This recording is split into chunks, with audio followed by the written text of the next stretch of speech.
penyusunan ayat dan pemilihan perkataan itu penting. Betul tak? Kerana ia memainkan peranan dalam pada kita nak menyampaikan maksud tentang sesuatu perkara itu. Begitu juga dalam bahasa Arab. Lebih-lebih lagi bahasa yang kita tengah bincangkan, iaitu bahasa Arab Al-Quran. Setiap perkataan yang Allah pilih, dia adalah khusus untuk menerangkan maksud yang Allah nak sampaikan.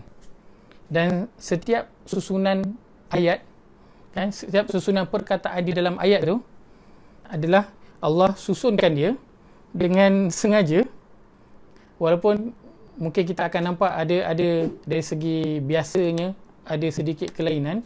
Allah sengaja menyusun sebegitu kerana ada maksud yang Allah nak sampaikan. Okay, baik.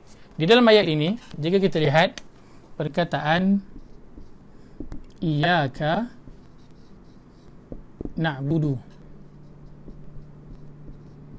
hanya kepada engkau kami mengabdikan diri. Baik.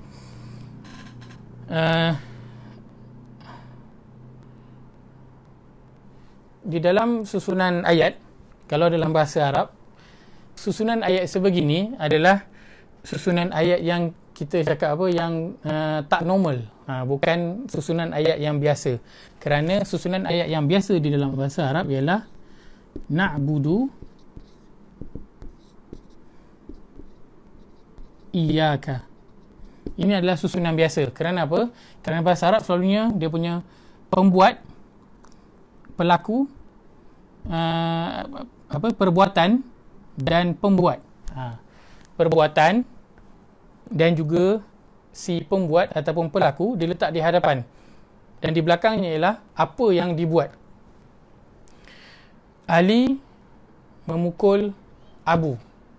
Itu susunan yang biasa. Ali adalah pembuat, memukul adalah perbuatan dia, Abu ialah apa yang dibuat, iaitu dalam ayat ini apa yang dipukul, iaitu Abu. Tetapi kalau kita tengok pada susunan ni, dia adalah Abu, Ali pukul. Susunan dia jadi macam ni, Abu, Ali pukul. Kan? Sepatutnya susunannya Ali pukul Abu. Memukul lah kan. Ni bahasa short form, pukul salah. Memukul. Ali memukul Abu. Kan? Ini ayat yang biasa. Bila kita sebut Abu, Ali pukul, dia dah luar daripada kebiasaan. Maka begitu juga dalam ayat iyyaka na'budu. Dia bukanlah susunan ayat yang biasa. Soalannya, kenapa Allah meletakkan iyyaka di hadapan? Yang sepatutnya iyyaka ini berada di belakang. Kenapa Allah letakkan iyyaka ini di hadapan? Baik. Di dalam bahasa Arab, kalau apa yang dibuat itu diletakkan di hadapan, itu dipanggil apa dia? Dalam bahasa Arab al-hasr, iaitu umpama benteng. Umpama benteng. Baik, maksudnya macam mana?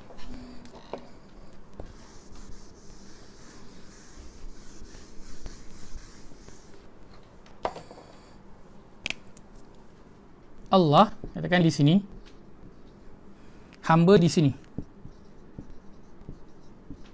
Baik. Umpama apa? Bila kita sebut iyyaka, hanya kepada engkau, dia umpama kita meletakkan benteng antara kita dan tujuan kita. Maka dia akan jadi seperti ini. Ada benteng di antara hamba dan juga Allah. Apa pentingnya benteng ini? Benteng ini menunjukkan yang pertama menunjukkan al-ikhtisas, atau boleh disebut sebagai eksklusif, pengkhususan. Kita sebut apa? Eksklusif. Okay. Ini apa dia? Kita tengah bincangkan tentang apa? Kenapa iyyaka berada di hadapan? Kenapa iyyaka diletakkan di hadapan? Kerana yang pertama, dia membawa maksud pengkhususan ataupun eksklusif. Yang kedua, ia membawa maksud komitmen. Komitmen pelaku, pembuat, kepada apa yang hendak dibuat ataupun kepada tujuan dia. Yang ketiga, ia menunjukkan kepada fokus. Baik, apabila diletakkan iyaka di hadapan, maka dia umpama meletakkan benteng di antara hamba dan juga Allah. Supaya apa? Supaya hamba ini menuju terus hanya kepada Allah, tidak diganggu atau tidak terpesong ke keluar. Apabila seorang hamba menyebutkan iyaka, ia ingin menyatakan bahawa, ya Allah, apa yang aku lakukan ini hanya khusus untuk Engkau, eksklusif untuk Engkau sahaja, tidak ada di dalam tujuan aku lain.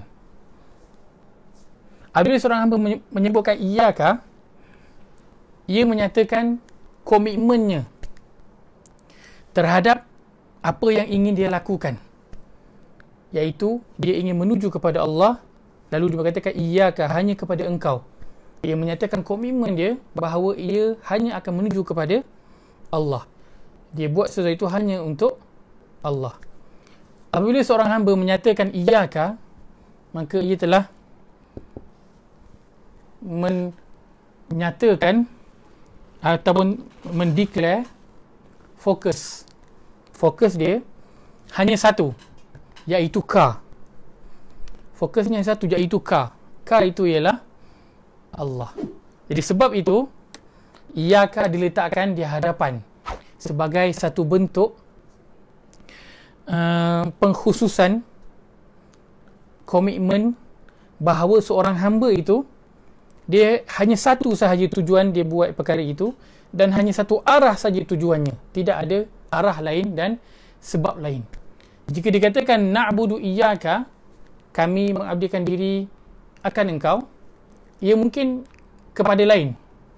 Mungkin dia menyembah Allah tetapi dengan perantaraan lain, dengan mengambil benda lain sebagai sembahan juga selain daripada Allah. Mungkin juga menyembah Allah tetapi lambat, sekejap, kadang-kadang. Itu jika disebutkan na'budu iyaka. Tetapi apabila kita mengatakan iyaka na'budu, bila kita kata iyaka, maka kita telah menyatakan pengkhususan apa yang kita lakukan ini hanya untuk ka, iaitu Allah. Kita telah berkomitmen untuk membuat perkara ini hanya untuk ka, iaitu Allah. Kita akan fokus untuk membuat apa yang kita nak buat ini hanya untuk ka, iaitu Allah.